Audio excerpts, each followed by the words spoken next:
Hey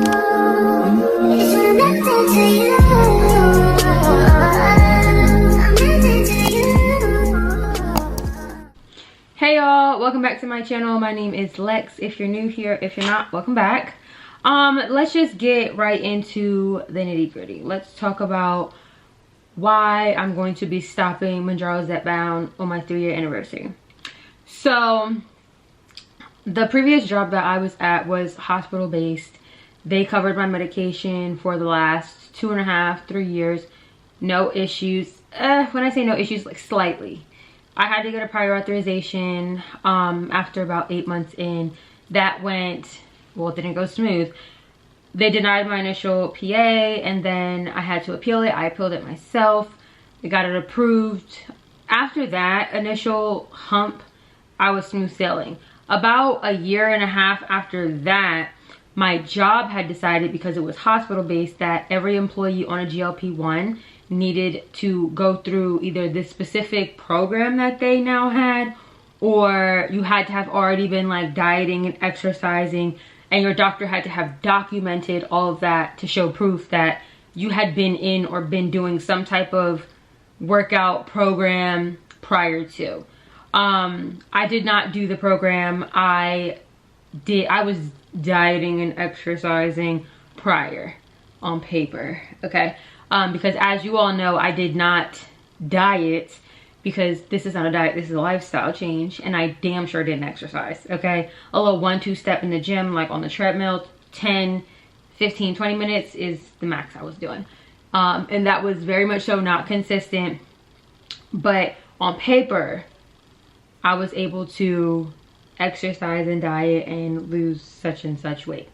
So once that change happened, I had to do a prior authorization through my employer. They had like a special team who went through all of your records, my chart, whatever, and you had to have dieting, exercising, and been consistently losing weight. All of that stuff I was doing, so I flew through there flying colors. Was approved. They had to approve me, and then the insurance I needed, the PA, had to be approved. That time around, I got approved, no problem. Everything was smooth sailing. So I winded up staying on Mounjaro through my insurance for, I think, a solid 2 years. No issues once PAs and all that was done. Well, I had decided to make the executive decision to leave my hospital-based job, which for me, it was much so needed because it was taking a toll on my mental health. I felt like leaving and losing my insurance was a risk I was willing to take due to my mental health and how bad I was being mistreated at work. I left and I started a new job at a different company, not hospital-based, private-owned, and the insurance is very much so shitty, okay? Very much so shitty. Do I feel like it has benefited? Do I regret leaving the hospital? No. Do I regret? I don't regret anything. I'm just like, dang, they don't cover anything. Like across the board, nothing's covered. Damn near regular maintenance meds are not even covered. But hey, that was the risk I was willing to take for my mental health. It was worth it. I knew the risk I was taking, okay? So with that being said, because I knew I was planning and I was trying to leave my hospital-based job to go private-owned, I knew that there was going to be a chance that the insurance was not going to cover it. I knew there was going to be a chance. I didn't think it was going to be a dead hard smack no. I thought, of course, like, yeah, I could appeal it. I could do a PA and, like, you know, it might take a little more work. But I didn't think it was going to be a hard brick wall, which is what it has been for the last 3 to 5 months. No worries, though. I did plan for this. So what I did was I stocked up on my medication. I've been on 15 milligrams for almost 2 years now, I want to say. It's maybe not 2, like a 1.5 years at this point. And I made sure to have, I never stopped the medication. I made sure that I continued to refill. When it was ready, I refilled. So once I started my new job, I think I had about 6 to 8 months worth of medication in the fridge that I could, you know, go 6 to 8 months and then stop if I couldn't get, you know, the insurance to cover it with a new job. Okay, cool. Here we are. I think I probably have 3 boxes left. So my 3-year anniversary is September. September, for some crazy reason, is when I run out of medication. So I have made the executive decision again that once I hit my 3-year anniversary, which would be September 16th of 2025, that I will come off of Mounjaro, Zepbound. The plan here is to diet and exercise. Now when I say diet, I do not mean like hardcore extreme dieting. I just mean like clean eating, healthy eating, and then working out to maintain. Just basically keeping active, because I don't believe in diet or exercise, to be honest. I believe in maintaining your body weight through healthy eating, healthy living, healthy movement. You know, I feel like us as Americans, we don't move enough.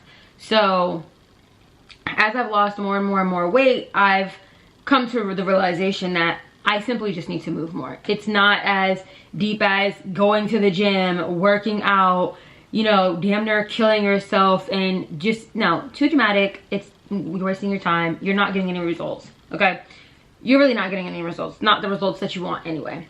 So I'm going to, in September, come off of Mounjaro, Zepbound, and I'm going to raw dog it through life, and I'm going to see how this works. You know, not too many people have been able to come off of the GLP and maintain their weight, especially being someone who has lost a significant amount. I've lost 172 pounds. So I definitely, for sure, want to see, you know, I was one of those people that wanted to see if I could lose the weight without exercising. I did it. So now I want to see if I can maintain my weight and, hey, maybe lose a couple more pounds with just no medication, and healthy eating and being more active, to be honest. I mean, it doesn't hurt to be more active. It doesn't hurt to eat healthily. It doesn't hurt all of those things. I've been doing those things throughout my entire journey. I am very much so a healthy 31-year-old woman. Very much so healthy. I try to stay active between work and outside of work. Of course, I try my best to get outside as much as possible. Get outside, get some fresh air, walk. Just the other day, I went to Freedom Park, and I think I walked the park for 2 hours. Just shy of 2 hours, to be honest. And that's a workout. I think a lot of the times we are under the impression that walking isn't working out, or it's not beneficial, or it's not gonna do you any good, which that's not true. To be honest, walking is what got majority of my weight off.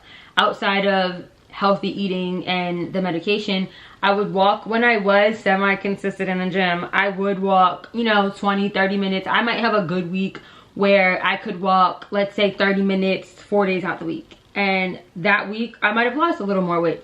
But then there was weeks and months where I wasn't in the gym at all. So this is why I don't attribute my weight loss to working out, because I didn't work out. If you see a video, a picture, or whatever, me working out, baby, it was for the news special that I did. It was for shits and giggles. It wasn't enough to give credit to. No, the credit goes to me and Mounjaro. Solely. Okay? Solely. That weight loss, the credit goes to me and Mounjaro. More so me, because I had to make the conscious effort to start Mounjaro, right? And then I had to make the conscious effort to, you know, eat healthier, have more movement, be more active, all of the things, right?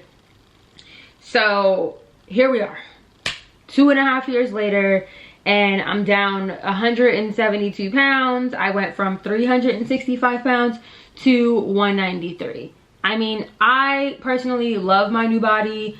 Yes, I have loose skin. I know a lot of people ask about it. The loose skin doesn't outweigh the weight loss, the accomplishment, all of the things that came with losing the weight. Because on the hindsight, I mean, I was almost 400 pounds. I was very much so unhealthy, and I was probably close to death, if we're being honest. I'm not gonna lie. I had some health issues come up in 2020, and then they just kept coming. Why? Because I kept gaining, getting bigger. I was very much so unhealthy, unhappy, stressed, depressed. Like, I just wasn't living my best life for me, and I want to change that. So here we are, 2.5 years later, and in, what are we in? April, May, June, July, August, September. And then in 5 months, I will be me here. At that point, I do plan to be down 176 pounds, because I do plan to hit 190. So come September, I will weigh 190 pounds, and then I will start my journey to maintaining my weight and being under 200 pounds and living in my new body. And then, you know, down the line, having kids, possible skin removal, because I want to wait until after I have kids to get skin removal, breast reduction, because I would like to give myself the opportunity, one, to be able to at least attempt and try to breastfeed. And then two, I want to be able to enjoy my body. I mean, I'm 31. I'm in my early 30s. I feel like, you know, I'll be able to enjoy motherhood, enjoy my body, enjoy life, enjoy being a wife, and all of the things, being a family woman, enjoy my career, just simply enjoy life instead of life passing me by in my new body. Okay, so if you want to come along my journey, in about 5 months, I will be coming off Mounjaro, and then we can see how I maintain. I am very open, very honest. I have no problem, you know, answering any questions, showing you guys pictures of any sort. I'm pretty much an open book. So here we are. We're about to start our maintenance journey, our official maintenance journey without the men. What will life be like without Mounjaro? What will it look like? And I do also want to preface, I want to say this, that I was told by my doctor that coming off the medication, there is a normal, regular, about 10-pound weight gain, and it's not fat. It's inflammation, probably. It's water. It's more so inflammation. So I do want to preface, like, when I do come off, I have specifically lost that 190 pounds so that I have room to gain. And then even still, like, once because I do plan on hitting 190 by my birthday in May. So I got about four weeks or so. Yeah, I think actually as of today, it's 4 weeks. I do plan on hitting 190 pounds by May. So by September, maybe I'll be at 185, and then I'll be able to just maintain and rock and roll, to be honest. Like, life has been good to me. Life has been great to me. God has been good to me. God has been great to me. If I'm being honest, I want to give majority of my glory to God, because without him, I wouldn't be here. Without him, I wouldn't have known about Mounjaro. Without him, I wouldn't have been able to do it. I wouldn't have had the strong mindset. I wouldn't have been as strong-willed. So I do want to thank God personally for my journey, for my health, for keeping me every day, especially in a time where I started Mounjaro when this medication was so new. I know that there is Ozempic and Wegovy and all of the things that came prior to Mounjaro, but these things are tested. This wasn't new to me. It was true to me, and it was my destiny to be a Mounjaro girl. I mean, I've got a moon here for Mounjaro. I've got my necklace branded Mounjaro Zepbound. This is not a diet, but this is a lifestyle change. That is going to be my motto, my slogan. It's already trademarked, so don't try no funny shit. Also, if you want to see me on NBC News or Sunday Today, I do have those videos here on my page, where I don't remember how much weight I was down, but I was down over 100 pounds at that point when I did that news interview. But here we are. I am going to start my maintenance journey officially. I did hit goal weight October of 2024. I hit my goal weight of 199, and I've been maintaining under 199 ever since. But yeah, I just want to say thank you again for everybody who is following along my journey, those who have been there, those who are new here. I hope you know, like, comment, and subscribe, and you know, you stick around for the journey, because this is not, you know, a straight line. This is very much so up and down. We don't know. And there are not a lot of people, like I said, who have come off the medication and been able to maintain or gain or still lose. I pretty much will be the blueprint. So as far as anyone who's lost over, I think there's only one girl, and this is my homegirl. She was actually in the clinical trials. Her name is Tara. Hey girl. I think that she's pretty much the only person that I know personally who's been able to come off the medication, maintain their weight. Although she did get back on the medication eventually in due time after the clinical trials and she lost the weight. But I don't think that there's anybody on a GLP-1 that I know of that has been on prior to 3 years, well, longer than 3 years, that has come off the medication cold turkey and we've seen their journey. So I want to show my journey. I'm ready. I am excited to see what life has to offer, to be honest. I mean, we never know what the future holds. We never know. What I do know is I will never be over 300 pounds again. That is what I do know. Okay? One thing I do know, I will never be over 300 pounds. So if you made it this far in the video, put in the comments one thing you know for sure. I know for sure I will never be over 300 pounds again. Ever. Ever, ever, ever. You pinky swear? I pinky swear. Lock it in. I will never, ever, ever be over 300 pounds again. I know that for sure. Not even pregnant with a baby. Not even with twins. I will never, never, never, never, never, never, never. And I will say never. Never, ever, ever, ever. Because God don't want that for me. And I don't want that for me either. So I can confidently say never. Because that's not. But thank you so much for being here. I hope you guys follow along on my journey. Don't forget to like, comment, and subscribe. Till next time, don't miss me too much. Mwah!